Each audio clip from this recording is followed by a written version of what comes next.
Movie start होती है और हमें गर्ल हॉस्टल का सीन दिखाया जाता है, जहाँ पर तीन लड़के चुपके से लड़कियों को देखने आते हैं और उन तीनों का नाम रॉय, जिम और पॉल था। वो तीनों एक दूसरे के कंधे पर खड़े होकर जॉर्डन नाम की एक लड़की को नहाते हुए देख रहे थे। जॉर्डन भी उन्हें देख लेती है। जॉर्डन जब खिड़की के पास आती है तब पॉल उसके टॉवल को खींचने की कोशिश करता है, लेकिन तब भी वो तीनों नीचे गिर जाते हैं। उन तीनों को नीचे गिरता हुआ देखकर वो सभी लड़कियां उन पर हंसने लगती है। इसके कुछ दिनों बाद हमें एक पार्टी का सीन दिखाया जाता है।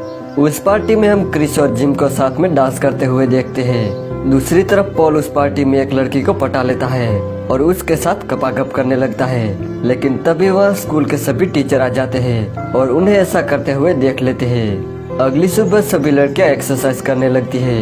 एक्सरसाइज करने के बाद क्रिस जिम को कॉल करती है और उसे एक रूम बुक करने के लिए कहती है, क्योंकि आज रात वो दोनों पहली बार गपागप करने वाले थे।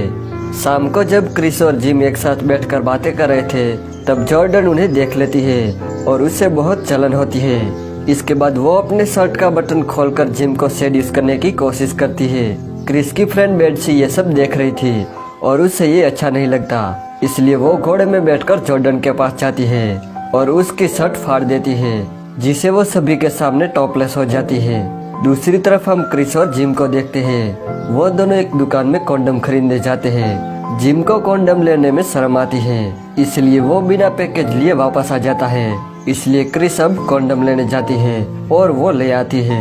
उस रात को वो तीनों लड़के लड़कियों के भेष में हॉस्टल में जाते हैं ताकि उन्हें कोई पहचान ना ले।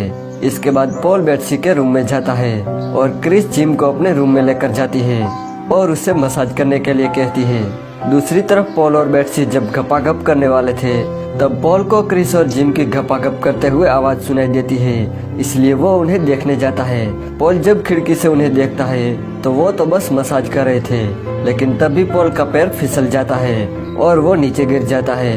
यहाँ क्रिस और जिम जब गपागप करने वाले थे तभी वहाँ जॉर्डन आ जाती है और उन तीनों में बहस हो जाती है, जिस वजह से क्रिस गुस्सा होकर हॉस्टल से बाहर आ जाती है। पॉल जब उस रूम में वापस जाता है तब हॉस्टल की सभी लड़कियां जाग जाती है, इसलिए वो तीनों वहां से भाग जाते हैं। अब क्रिस जिम से नाराज हो गई थी।